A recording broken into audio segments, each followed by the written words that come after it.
සිද්ධ වෙනවා. මොකද භාෂාව වඩා රූපකවත් කරන්න අර සමාජයේ භෞතික දේශපාලන කාරණය ඉස්මතු කිරීමේ සීමාවක් එන්න පුළුවන් කියන අදහසත් එක්ක ආරස් කියලා වීරෙක් හිටියා කියලා අත්තටු බැඳගෙන පියාඹන්න උත්සාහ කරනවා. එයා ඉරට කිට්ටු වෙද්දී ඉටි ටික දිය වෙලා එයා බිම වැටෙනවා, චිත්‍රක ඇඳලා තියෙනවා. ඇත්තටම මේ ලොකු දෙයක් කරන්න උත්සාහ කරලා ඉකාරස් ඒකෙන් පරාජයටපත් වෙලා ඉකාරස් බිම වැටිලා ඉන්නවා මැරිලා. මේ කාටවත් ගාණක් නැහැ. ඒ චිත්‍රය හරිම ලස්සනයි. කාටවත් ගාණක් නැහැ. ගොවිතැන් කරන අය ගොවිතැන් කරනවා, කඩපිලේ යන අය කඩපිලේ යනවා, ළමයි සෙල්ලම් කරනවා. ඒ කියන්නේ දැන් මේ මිනිස්සෙක් මේක ගොඩ දාන්න උත්සාහ කරලා එයා පෙරදිලා, එයා විනාශ වෙලා ඉතුරු කාටවත් මේක දැනෙන්නේ. ඒකට විශේෂම හේතුව තමයි අර කවිය සහ කවියේ කාර්යය සහ අර සමාජ දේශපාලනික උගේ දේශපාලනික මතය එහෙමත් නැත්නම් ලෝකයේ වඩා යහපත් තැනක් බවට පත් කිරීමේ අරගලය කියන අරමුණයි කවියේ సౌందර්යයයි දෙකම නොනසා මැදක තියාගෙන සමබර කර ගැනීමට ඔහු දක්වන ශක්්‍යතාවය. ඒක මූලික එකක්. අනිත් එක තමයි මේ කවි තුල තියෙන ඔහු කවිවල දක්වන විශ්වීය සාහිත්‍ය භාවිතයේ රසමුසු තෙන් විමසන සමාජ මාධ්‍යයේ නැවුම් මුහුණුවර සාහිත්‍ය සංවාද. කල්පනා ඔබට ආරාධනා කරනවා ඔබට අද මේ සංවාදය ගැන ඇති වුණ සංවාදයේ තියෙන සංවාදය ගැන සමාලෝචනයකුත් කරමින් ඔබගේ අදහස් අපත් සමග බෙදා ගන්න කියලා. ස්තුතියි නිරෝෂ. මට වාසනාව තිබුණා කලින් සහෝදර තුන්දෙනාගේම කතාවත් අහලා ඊට පස්සේ මේ මගේ කතාවට ප්‍රවේශ වෙන නිරෝෂට බොහොම ස්තුතියි. මුලින්ම ආරාධනා කරාට මේ වැඩේට අපි 4 දෙනාටම විදර්ශන කනංගර සහෝදරයා නියුන්‍යල්ල සහෝදරයා සහ පුබුදු මේ 3 දෙනාම මම හිතන්නේ අඩු වැඩි වශයෙන් මතු කරේ මම ගන්න උත්සාහ කරපු ප්‍රවේශයමයි.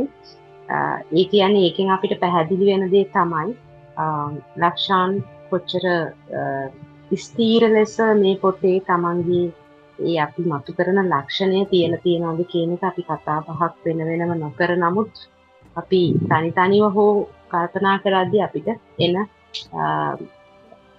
මේ ප්‍රවේශය එකම ප්‍රවේශයක් ගැනීම. ඒක තමයි විශේෂයෙන්ම ඒ කියන්නේ කවිය සමාජ ප්‍රගමනය විදර්ශන කන්නංගර සහෝදරයා මතු කරා වගේම කතිකාවක් තියෙනවනේ කවිය සමාජ ප්‍රගමනය සඳහාද කවිය කලාව හෝ කවිය උදෙසාද කියන ඉපැරණි සංවාදයේ දීර්ඝ කාලයක් පැවතුණා. ඊට පස්සේ ඒක යම් ආකාරයකට එම ඩිස්කෝස් එකේම තර්ක කර ගැනීම අවසන් වෙලා යම් එකඟතාවයකට එළඹුණා කියලා මම හිතනවා යම් කාලයකට පස්සේ මේ දෙපැත්ත ගන්නෙ නැතුව යම්කිසි මැද කලාවේ సౌందර්යයත් අහිමි නොකරගෙන තමන්ගේ සමාජ දේශපාලනික භාවිතය මත පිහිටා කලාවේ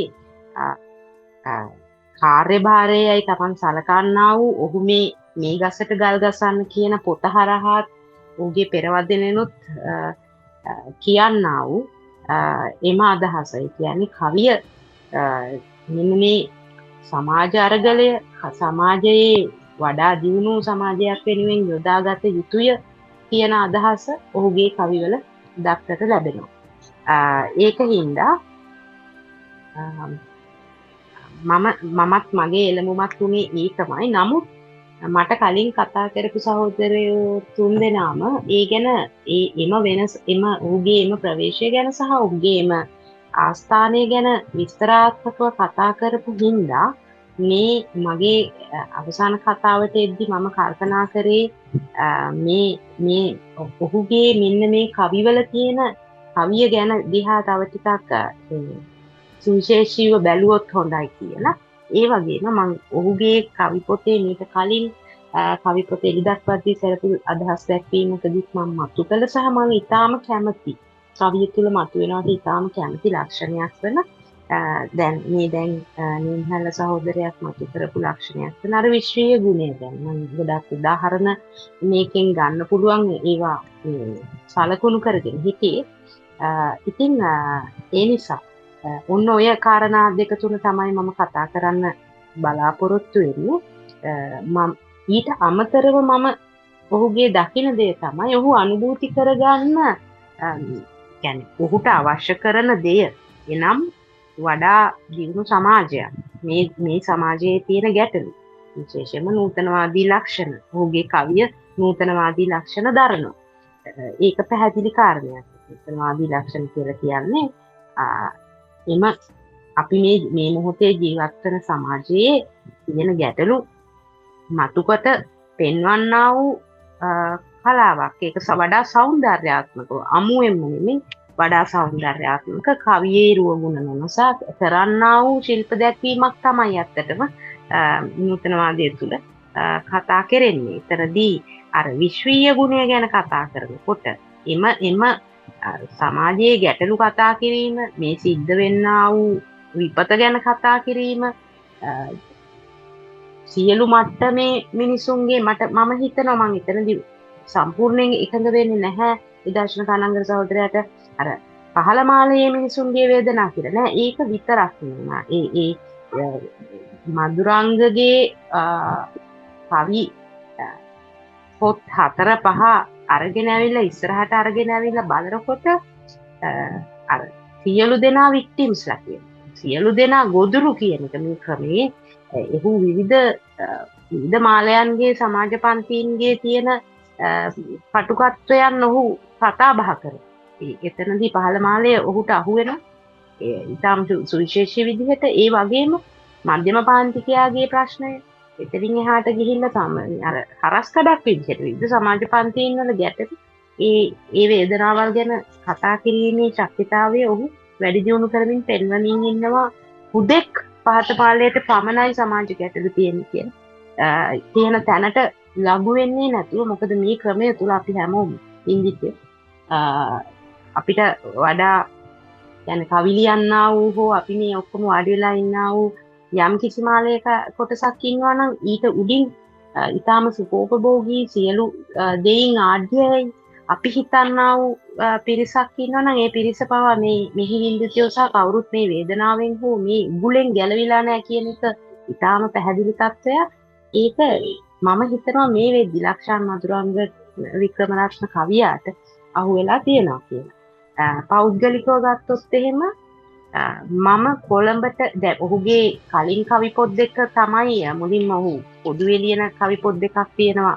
දියබරියා චප්පවිය කියලා තව කවියෝ දෙන්නෙක් එක මම හිතන්නේ. ඊළඟට ඔහුගේ ජනප්‍රිය කවි පොත තමයි සඳක් නැති වෙන්නේ ඉඳ ඇත මුලින්ම එන්නේ 2008. ඊට පස්සේ ඔහු හරි අපූර්ව නම් දාන්නේ වැඩියම වැරදුනේ කවියන්ට. ඕක 2012. ඊට පස්සේ ඒ ටික මම ඔහුගේ දීර්ඝකාලීන රසිකාවියක් මේ කවි පෙළවල් වල සිට මේ පහුගිය මුළු දශක ගානක් තිස්සේ මම ඔහුගේ කවි කියවන්නේ නේ.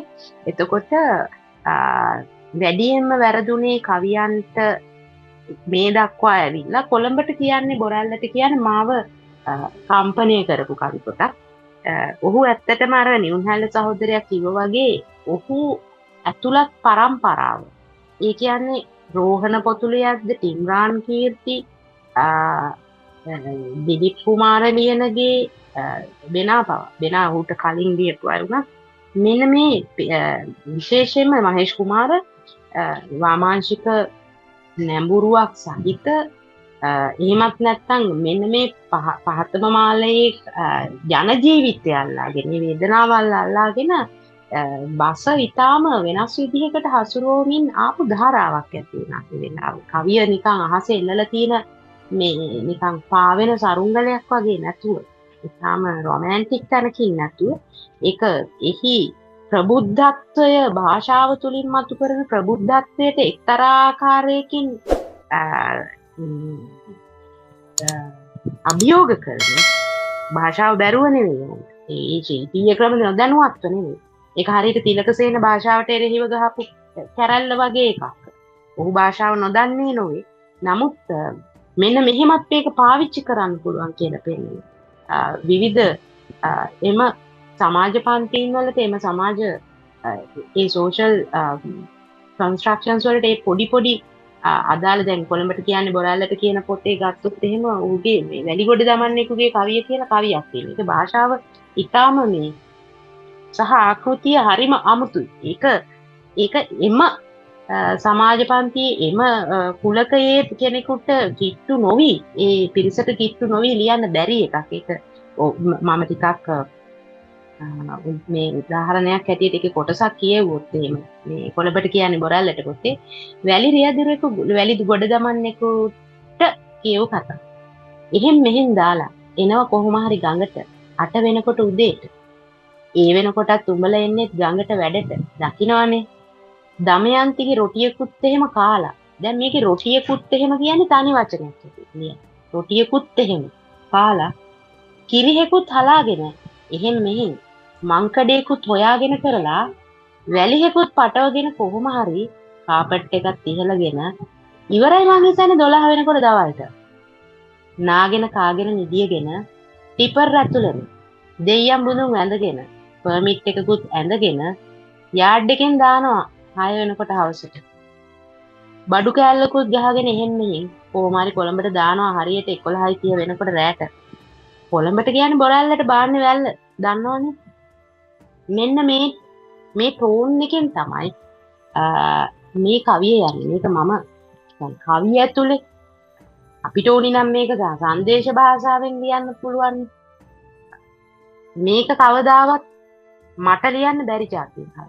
මේ දැන් ලක්ෂාන් මේ පරිසරයට එච්චර මේ මම දන්න තරමින් මේක ඔහුගේ පරිසරයම නෙමෙයි. හැබැයි ඌට ඒ සමාජ පරිසරය ඒ මිනිස් සමාජය අල්ලන්න තියෙන හැකියාව ඒ භාෂාව තුලින් ඔහු එම පීඩිත කුලකයේ මේ නිල අල්ලන හැටි සහ ඒ කවිය ඇතුලෙන් ඒ සමාජ පන්තියේ ගැටලු ඉදිරිපත් කරන හැටි සහ ඒ සංස්කෘතිය ඉදිරිපත් කරන හැටි මට අනුනම් විශිෂ්ටයි. ඒ වගේ ඔහු කොහොමද විවිධාකාරයේ නිදන පන්තිය හා සමාජ පන්තියෙන් වල ගැටලුව කවිය හරහා ඉදිරිපත් කරන්නේ කියන එක අනිත් සහෝදරවරු උදාහරණ සහිතව ඉදිරිපත් කළා. මම ඉතාම කැමති කලාපයක් හින්දා මම ඒ ගැන මතක් කරේ. එතකොට මේ ගසට ගල් ගසන්න වෙනකොට මම දැන් කොළඹට කියන්නේ බොරැල්ලට තමයි මම මේ ගසට ගල් ගසන්න වෙනකන් මම ඉතාම කැමැත්තෙන් හිටපු කවික. ඔහුගේ පරිපාකයේ තියෙන ඊට පස්සේ ඔන්න බුදු වෙනවත් අකාරයි. ඒක වෙනත් මානෙකට යනවා. නමුත් මම හිතනවා මෙම පොත ඒ කියන්නේ මේ ගසට ගල් ගසන්න අත්දැකීම් එක්ක මේ දක්වා ඔහුගේ ආපු කවි ගමනක් එක්ක ඊටම සාක්ෂි සාධක සහිතව මේ ගසට ගල් ගසන්න තමයි ඔහු සලකුණු කරනවා. ඔහු ආපස්සට යන්නේ නැහැ. ඔහුගේ කවි ගමන තුළ ඔහු ඉස්සරහට යනවා කියලා. ඒකට හේතුව ඒකට විශේෂම හේතුව තමයි අර කවිය සහ කවියේ කාර්යය සහ අර සමාජ දේශපාලනික ඔහුගේ දේශපාලනික මතය ඒ මත නැත්තම් ලෝකයේ වඩා යහපත් තැනක් බවට පත් කිරීමේ අරගලය කියන අරමුණයි කවියේ సౌందර්යයයි දෙකම නොනසා මැදක තියාගෙන සමබර කර ගැනීමට ඔහු දක්වන ශක්්‍යතාවය. ඒක මූලික එකක්. අනිත් එක තමයි මේ කවි තුල තියෙන ඔහු කවිවල දක්වන විශ්වීය බව.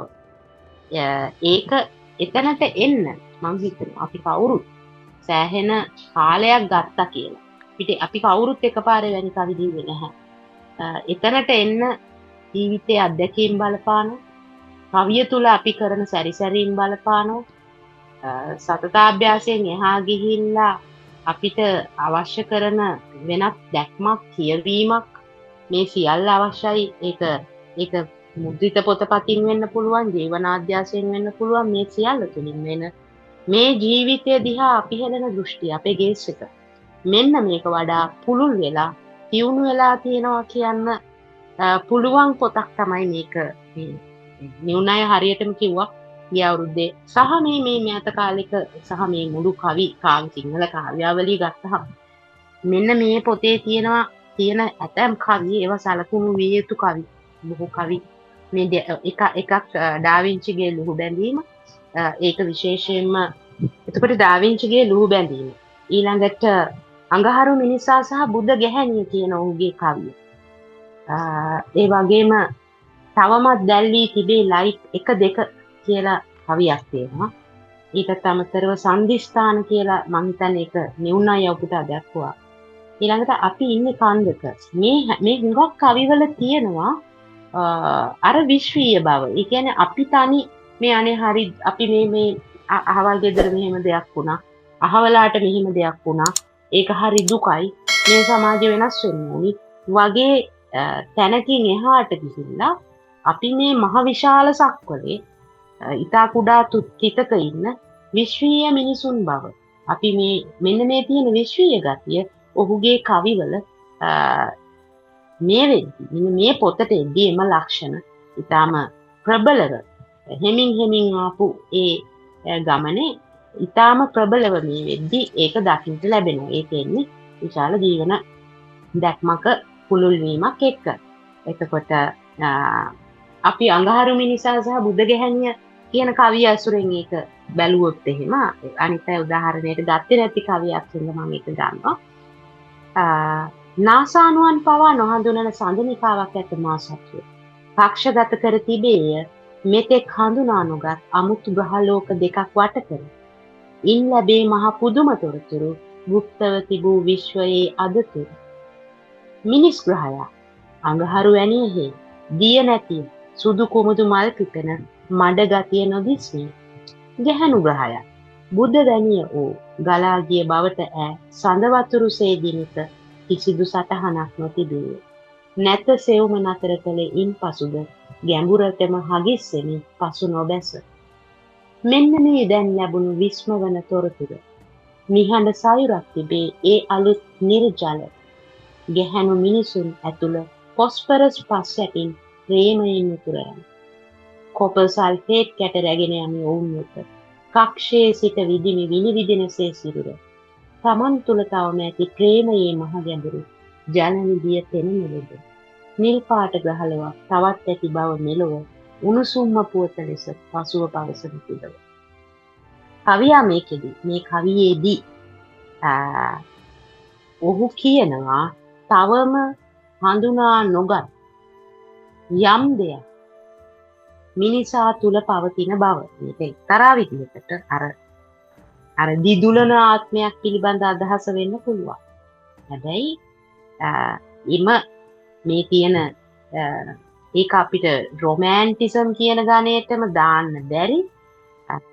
මේකේ අපි මේ මොහොතේ මේ මිනිසුන්ගේ තියෙන ගැටලුත් ඊටාම රූපක වලින් පෙන්වා දෙමින් තමයි කවියා මේ කවිය ලියන්නේ.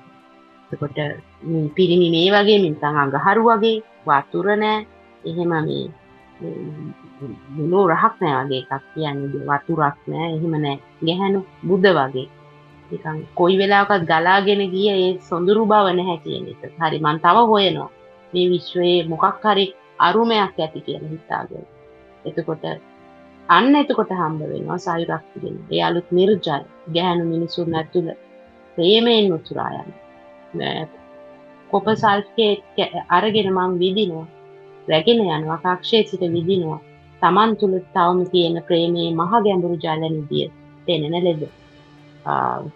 එතකොට මෙන්න මෙවැනි ආකාරයේ විශ්වීය විදිහට දේවල් ප්‍රකාශ කරන්න කවියා දරන උත්සාහය ඇත්තටම අගය කළ යුතුයි. වගේම ඒක හරිම සාර්ථක විදිහට තව කරන එකක් තමයි මේ අපි ඉන්නේ කන්දක කියන 30 වෙනි කවිය උගේ. ඇත්තටම බැලුවොත් අපි ඉන්නේ දූපතක නෙමෙයි පොඩි කන්දක.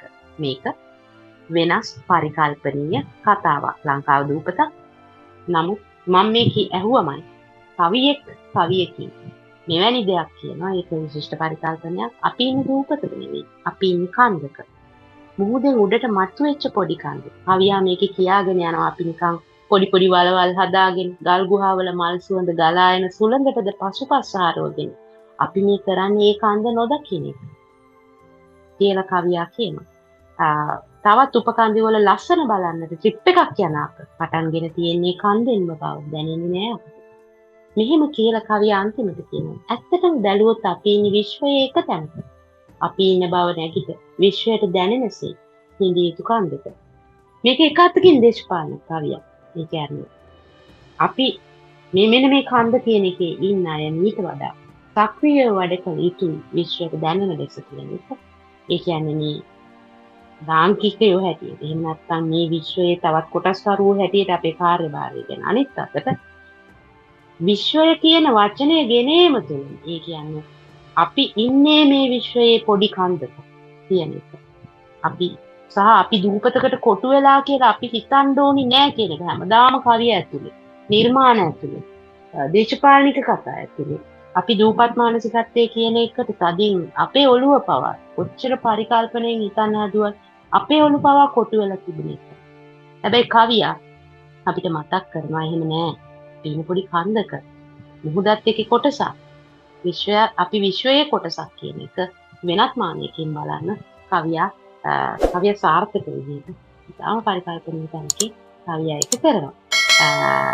මම හිතන්නේ අනිත් සහෝදරවරු දැන් පුබුදු සහෝදර මං සමාලෝචනයකුත් කරන්න කියපු හින්දා ඇත්තටම අපි හතර දෙනාගේම පොදුවේ ගත්තොත් එහෙම අපි එකඟ වෙච්ච කාරණයක් තමයි කවියා අර සමාජ කාර්ය සඳහා වන ඔහු විශ්වාස කරන්නා වූ වර්ණවාදී කාර්යභාරය තුළ ඔහු වගේම අපිත් විශ්වාස කරන්නා වූ ඒ තුළ කවිය යොදාගත යුතු මෙවලමක් හැටියට කියන තැන අනිවාර්යෙන් සිට ගනිමින් කවියේ තුළ ඇති සුවිශේෂී රුවගුණ නොනසා කාව්‍යයේ ශිල්පකම නොනසා ඔහු තාම දක්ෂ ලෙස රූපක භාවිතා කරනවා. අර මං කලින් උදාහරණ කිව්වා වගේ භාෂාව ඔහු භාවිතා කරනවා විශිෂ්ට විදිහට. ඔහු හරිම සුමටව එක මොහොතක අර නිවුණයත් උදාහරණයට ගත්තා වගේ ඉතාම සුමට විදිහට ඉතාම ගැඹුරු බස යොදා ගන්නත් ඔහුට පුළුවන්. ඒ අදාළ සංදර්භයට අනුව එම උපසංස්කෘතියේ වචනත් ඔහුට ගේන්න පුළුවන්. කොහොම වුණත් කිසිසේත් කවියේ මෙම පොත කවියේ රුවගුණ නොනසා එම ශිල්ප ක්‍රම ඔහු දන්නා බව අපිට පේනවා. ඔහු ඒක අතෑරලා නැහැ. ඔහු අමු තැනකට ගිහිල්ලා නැහැ. අන්න ඒ මැද යම් කිසි කලාපයක ඔහු සැරිසරමින් තම කාව්‍ය කාර්යභාරය කරනවා කියන එක. ඊළඟට කනංගර සහෝදරයක් කිව්වා වගේ එකඟ වෙන කාරණේ ශිෂ්ටාචාරය තුල මෙන්න මේ ශිෂ්ටාචාරය තුල ආපු ගමන ගැන අහුට තියෙන උනන්දුව. ඒ කියන්නේ මිනිස් වර්ගය හැටියට තනි පුද්ගලයෝ හැටියට නෙමෙයි. ඔහු විටින් විට කවිය තුල ගේනවා ඔබ ඔය ඔහුම ඉන්නේ මීට කලින් මිනිස්සු ඔබව මෙතනට ගෙනල්ලා තියපු තැන කියන එක ඇඟ වෙන කවි කීපයක්ම මේකේ තියෙනවා. ඒ කියන්නේ ඉතිහාසයේ විසින් අපිව ගොඩනගලා තියෙනවා කියන එක. ඔහු ඒ අපි කියන්නේ අර ඉපදෙන විටම ඔබට මිනිස් හැඩයක් ලැබුණේ කොහොමද කියන එක. මිලියන ගණන් කාලයේ වියදම් කරපු මිනිසුන් මුදාගත්තේ පොළවෙන් ඔබට ඔය දැන් තිබෙන මුදු මෙලක දෑත් යුග මහ පොළොවේක හැප්පිලා ගොවිතැන් කරපු දර කපපු අන්න ඒ මිනිස්සු තමයි ඔබ මෙතනට ගෙනල්ලා මිලියන ගණන් කාලයේ මුදල් මේ ඔක්කොම කරලා මේ අද soft life එකකට digital life එකක් ඇතුළේ ජීවත් වෙන්න තරම් අපිව මෙතනට ගෙනාවේ මෙන්න මේ ශිෂ්ටාචාරය පුරා මිනිස්සු කරපු කැපකිරීම කියන එක විවිධ උදාහරණ සහිතව ගේන. අනන්ත ගණන් වර වෙනස් වූ මිනිස්සුන් ලබා දුන්නේ ඔබට. ඔබේ ඔය මිනිස් හැඩ ඉපදෙන අන්තය. මුළු පරිණාමය පුරා විවිධාකාරයෙන් සිද්ධ වෙච්ච අනන්ත වූ වෙනස්කම් හරහා තමයි මෙන්න අපි දැන් ඉපදෙනකොට මේ තියෙන මිනිස් හැඩය ලැබිලා තියෙන්නේ. මේ විශ්වය දැක්ම විවිධ ණයත් මතක් කරා. විශේෂයෙන්ම පුබුදු සහෝදරයා රොමැන්ටික වාදය තුළ ඒ කියන්නේ කලින් වතාවල ලක්ෂාන්ගේ රොමැන්ටික වාදී කවි තුළ ඒ කියන්නේ මේ කවි ගතිය වැඩි ඔහුගේ සෞන්දර්යාත්මක ප්‍රවේශයෙන් ඔහු ලියපු කවි සහ දේශපාලනික කවි කියලා ඔහු බෙදෙනවා කියලා කිව්වා. මට ඒක අවසාන වශයෙන් මම කැමති මෙන්න මේ කාරණේ ගැන මට යම් අදහසක් ඇති වෙලා තියෙනවා මේ යම් කාලයක් දර ලිවීම තුළ සහ කියවීම තුළ දරපු යම් ක්ෂුද්‍ර උත්සාහයක් තුළ මම හිතන දෙයක් පරිපූර්ණ වශයෙන් ශුද්ධ වූ කවි එහෙම නැත්නම්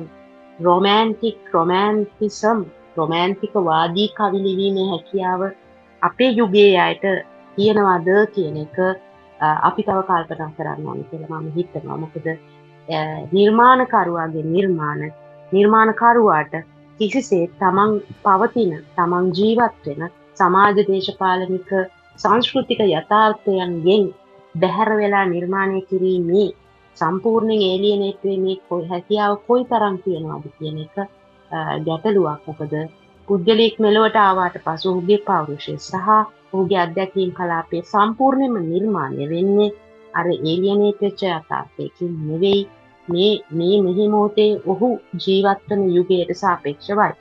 එතකොට මොනතරම් උත්සාහ කරත් අපි කැමති වුණත් කොච්චර ආස වුණත් අපිට ඒ සම්පූර්ණයෙන් ඒ මිදුණා වූ යම් දෙයකට දෙයක් මවාගෙන වෙන ස්පිරිචුවලිසම් එකකට වෙනත් වූ සම්පූර්ණයෙන් සෞන්දර්යකරණය වූ දෙයක් මවාගෙන ඒක නිර්මාණය කිරීම එම නිර්මාණය තුල පවා මෙන්න මේ තමන් පවතින යුගයට සාපේක්ෂ වේදනාව ඉතිරි වෙනවා කියන එක තමයි මට දැනෙලා තියෙන දේ. ඒක විවාදපන්න වෙන්න පුළුවන්, තර්ක කරන්න පුළුවන් ඕනම කෙනෙකුට මේ මොහොතේ වුණත්.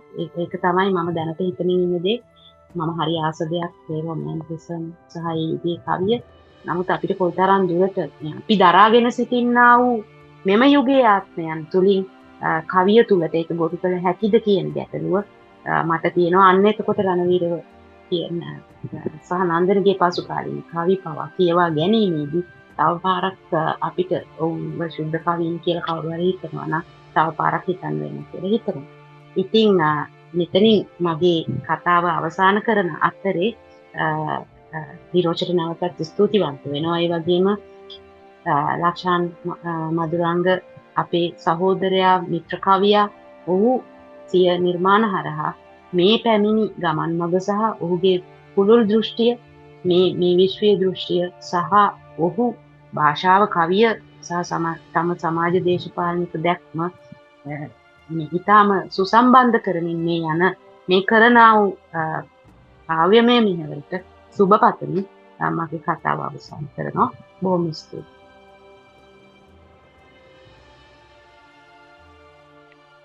බොහොම ස්තුතියි කල්පනා. ඔබ කරපු සමාලෝචනය සහ අදහස් දැක්වීමට මම ගොඩක් අගය කරමින් ස්තුතිවන්ත වෙනවා. ලක්ෂාන්, දැන් අපි සංවාදයේ අවසාන කොටසට ඇවිල්ලා ඉන්නේ. ලක්ෂාන්, ඔබට දැන් ඇති මේ මෙච්චර ලහගෙන හිටපු දේවල් වලින් කියන්න දෙයක් සහ අපත් සමග බෙදා ගන්න තව දේවල් ඇති. ඔබ වෙනුවෙන් අද මෙතනට සම්බන්ධ වුණු විදර්ශනට පුබුදු සහෝදරයට, විදර්ශන සහෝදරයට, නිවුන්හැල සහෝදරයට, කල්පනා සහෝදරියට සහ ඔබගේ සිසු දරුවන් වෙනුවෙන් ඔබට කියන්න දේවල් ඇති. ඒ විතරක් නෙමේ, මතකයි දැන් මේ වැඩසටහන YouTube අවකාශයේදී නරඹන අපේ ප්‍රේක්ෂකයන් සහ ඔබගේ රසිකයන් ඔබට මේ සියලු දෙනාව අමතන්නට අවස්ථාව.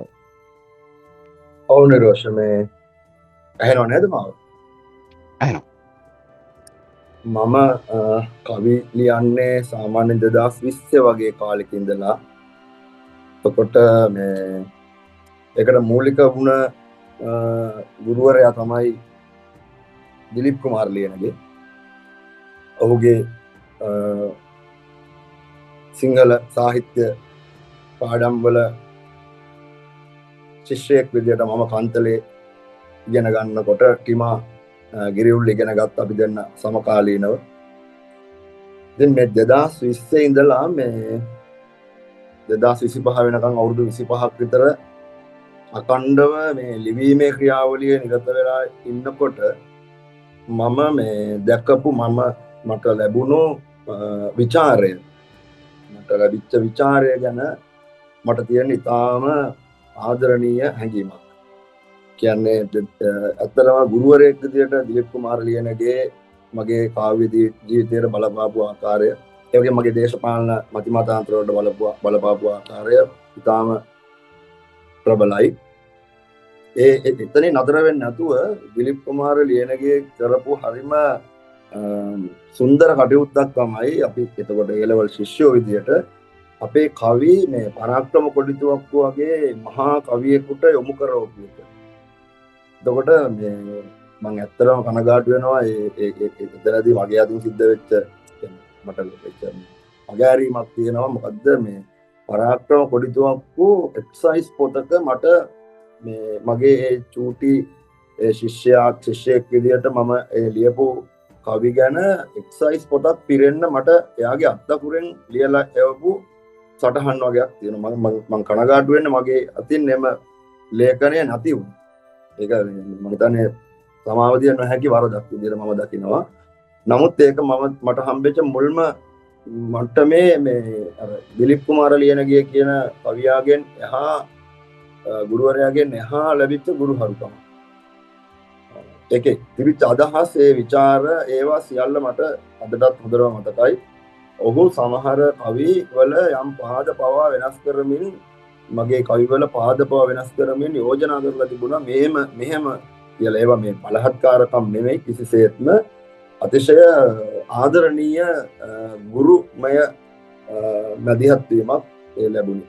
ඒ වගේම දිලිප් කුමාර ලියනගේ මාව එක මොහොතකදී නවත්තනවා, තවදුරටත් ඔබට ගැළපෙන විචාරකයා මම නෙමෙයි, ඔබ මීට එහා විචාරකයන් සොයාගත යුතුයි. එහෙම කියලා අහු මාව මේ ලාල් හැගොඩ කියන අපේ යුගයේ, අපි ජීවත් වෙලා යුගයේ ඉන්න ඒ මහා කවියාට මාව හඳුන්වා දෙනවා. එතකොට ඒ ලාල් හැගොඩ කියන කවියාගෙන් ලැබිච්ච විවේචන විචාර ඉතාම බරපතල විදිහට මගේ කාව්‍ය ජීවිතයට බලපානවා දීර්ඝ කාලීනව. මට ඒ කියපු දේවල් ඒ මොහොතවල් වල සමහර විට වැටහුනේ නැහැ. එහෙම මුලින්ම හම්බෙච්ච විචාරකයෙක් තමයි මට නියුන් හැල් අයියා කියලා කියන්නේ. ඒතර නියුන් හැල් අයියා ඒ අපි රජරට විශ්වවිද්‍යාලෙත් හම්බ වෙච්ච මොහොතේ ඉඳලා අපි දෙන්න අතර තිබුණු යම් ගැටුමෙන් යුතු එකමුතුවක් තිබුණා. මුල්ම කාලීනව මට මාව රිදවපු, මාව කොල්ලපු විචාරයක් මට නියුන් අයියාගෙන් ලැබුණා. මේ අද දවසේ නෙමෙයි, ඊට බොහෝ කාලයකට කලින්, එතන ඊට අවුරුදු 20කට විතර කලින් ඒ ලැබිච්ච දේවල් සමහර විට පළදරුවේ පසු කාලීනව. ඒ වගේම කයන්න වියන්න වගේ සංවිධානයක්, ඒකේ මම ක්‍රියාකාරී සමාජිකයෙක් ලෙස සිටියේදී මට ලැබුණු ඉතාම දරුණු ගණයේ විවේචනයෙන් යුතු විචාරයක්, මාව වට කරගෙන වගේ මාව ලබා දුන්න විචාරයක් තිබුණා. මාව සෑහෙන මාව වෙනස් කරපු, මම මේ මතු කරන්නේ මම සම්බන්ධයෙන් ලැබිච්ච විචාර ගැන මට තියෙන ප්‍රේමය, මට තියෙන ආදරේ. මම ඒවා දැක්කේ මට ලැබිච්ච මල් වර්ෂා විදියට. හැබැයි ඒවා තිබුණේ ප්‍රහාර වෙන්න පුළුවන්. නමුත් ඒවා අවසාන විග්‍රහයේදී මාව සෑහෙන මට මල්මය අත්දැකීමක් ලබා දුන්න මේ අවස්ථාව. ඊට පස්සේ භූපතිව මට මතක් කරන්න ඕන. භූපති කලක් පැලෙන්නම ගැහුවා මගේ මම හිතන්නේ වැඩියම වැරදුනේ කවියන්ට කවි පොතේදී. ඒකේ ආරම්භක දේශකයා විදියට ඔව් සහභාගී කරවගත්තා. ඒ හැම මොහොතකින්ම මම මගේ කවිය සම්බන්ධයෙන් පසු විපරම්කාරී සහ ලියනගේ අමරකීර්ති වගේ විචාරකයෙක් ඔහුගේ පොතක මගේ කවියක් පළ කරලා ඒ ගැන විවේචනාත්මක, ප්‍රශංසාත්මක නදහත් විචාරයක් කරලා තිබුණා. එක්කලේ අප්පාරච්චි, ආර්යවංශ රණවීර සහ මගේ කවියක් සංසන්දනය කරමින් ඔහු පෙන්නලා දීලා තිබුණා කවිය සංරචනමය පක්ෂයේදී මගේ අඩුපාඩුව හදා ගන්න ඕනේ. එතකොට මෙන්න මෙහෙම මේ මම ආපු ගමන් මගේ කවිය සම්බන්ධයෙන් කතා වෙච්ච හින්දා මට මේක කතා කරන්න වෙනවනේ. එහෙම මට ලැබුණු විචාරය මම බාරගත්ත විදිය, මම හිතන්නේ අපේ පරපුරට ටිකක් සහ අපෙන් පස්සේ පරපුරට තවත් අමාරු වෙලා තියෙනවා මේ විචාරය කියන එක දරා ගන්න. ඒක මම දකින අපේ කවියේ ගමන් මාර්ගය සම්බන්ධයෙන්, ඉදිරිය සම්බන්ධයෙන් අපිට බලාපොරොත්තු අතාරින්න කිසිම අවශ්‍යතාවයක් නැහැ. වැඩ කිරීමෙන් තිබෙනවා. නමුත් අපි මීට වඩා ඉදිරියට යන්න අපිට අවශ්‍ය පාර මං හිතන්නේ මීට වඩා විචාරයට සබුද්ධික වෙනවා නම් සංවේදී වෙනවා නම් ලැබෙනවා කියලා මම විශ්වාස කරනවා. අද දවසේදී මම අමුතුම අත්දැකීමක් ලැබුවේ. ඒ කියන්නේ ඇත්තටම මම මේ කවි කියවන විට මට මම ඔය බරපතල කවි ලිව්වට ඊටාම කුඩා මිනිහෙක් මගේ ජීවිතය ඇතුලේ ඉන්නේ. හඬන දොඩන බොහොම සංවේදී වෙන මාද ඇඬුවත් එක්ක මේ අවස්ථාවේදී මේ කවි කියවනකොට ඇතිවෙච්ච මේ කවිවල කියන්නේ මගේ පොතේ මම කවි හොය ඕගොල්ලෝ කවි කියවන වෙලාවල් වල මගේ පොතේ මම කවි හොය නිකන් පරක්කු වෙද්දිත් මට දුක හිතෙහිදී මම ඒ අත්දැකීම් වින්දා. ඒක නිසා මම සාමාන්‍යයෙන් කැමති නෑ මගේ විචාරකයන්ට ස්තුතියි කියන්න. ඒ වුණාට මං අද හරිම තෘප්තියෙන් ඉන්න දවසක්. ඉතින් මට හිතෙනවා මේ ඔබ සියලු දෙනාටම මගේ රසිකයන්ට ඇතුළු ඔබ සියලු දෙනාටම මම කලාතුරකින් කියන වචනයක් කියලා සමුදෙන්න ස්තුතියි. සාහිත්‍ය භාවිතයේ රසමුසුතැන් විමසන සමාජ මාධ්‍යයේ නැවුම් මුහුණුවර සාහිත්‍ය සංවාද ඉදිරිපත් කිරීම නිරෝෂ ප්‍රනාන්දු සාහිත්‍ය රස ඔබට ගෙනෙන යූනලය.